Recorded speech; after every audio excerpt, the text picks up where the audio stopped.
उस उक्त युवती से उसका प्रेम था, लेकिन इसी बीच उस युवक का सगाई उड़ीसा की लड़की से तय हो जाता है। युवती की चुनरी से उसका गला घोंटकर उसकी हत्या कर देता है। वह दिन में गूगल के माध्यम से सर्च कर रहा था कि किसी की हत्या कैसे की जाती है।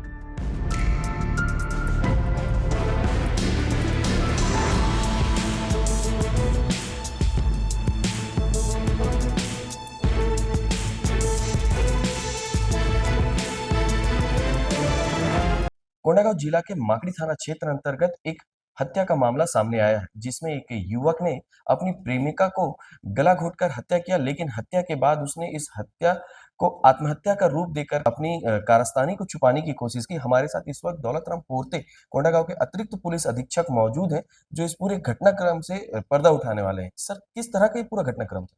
दिनांक 18 फरवरी 2024 को भूसरकली गांव है, मागड़ी थाना अंतर्गत। उस गांव के जंगल में एक 24 वर्षीय युवती का शव मिला।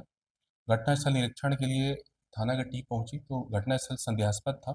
उसके आधार पर फॉरेंसिक एक्सपर्ट को बुलाया गया। घटनास्थल निरीक्षण पश्चात अ, लोगों के कथन लिए गए और उस पर संदेह जाहिर किया गया मृत्यु पर।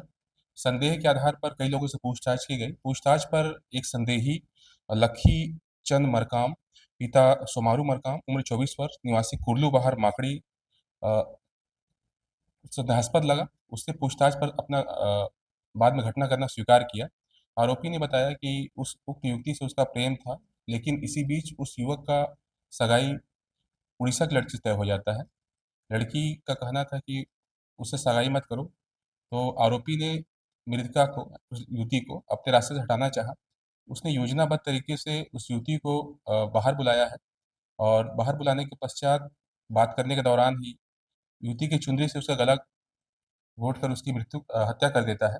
हत्या करने के पश्चात उसको आत्महत्या का रूप देने के लिए युवती का शव को वहाँ के काफ़ी पेड़ में गाड़ क्रूरता दिया। उसने दिखाते हुए अकेले ही पेड़ से उस युवती के शव को आत्महत्या दिखाने के लिए टाँग दिया। सर, इसमें एक चीज़ और सामने आई है कि युवक जो है मात्र 12वीं पढ़ा-लिखा है, लेकिन उसने बाकायदा जब योजना बनाई तब गूगल करके ये देखता है कि हत्या कैसे किया जाता है। ऐसा कुछ भी क्या सामने आया? आरोपी ने पूछताछ के दौरान बताया है कि वह दिन में गूगल के माध्यम से सर्च कर रहा था कि किसी की हत्या कैसे की जाती है।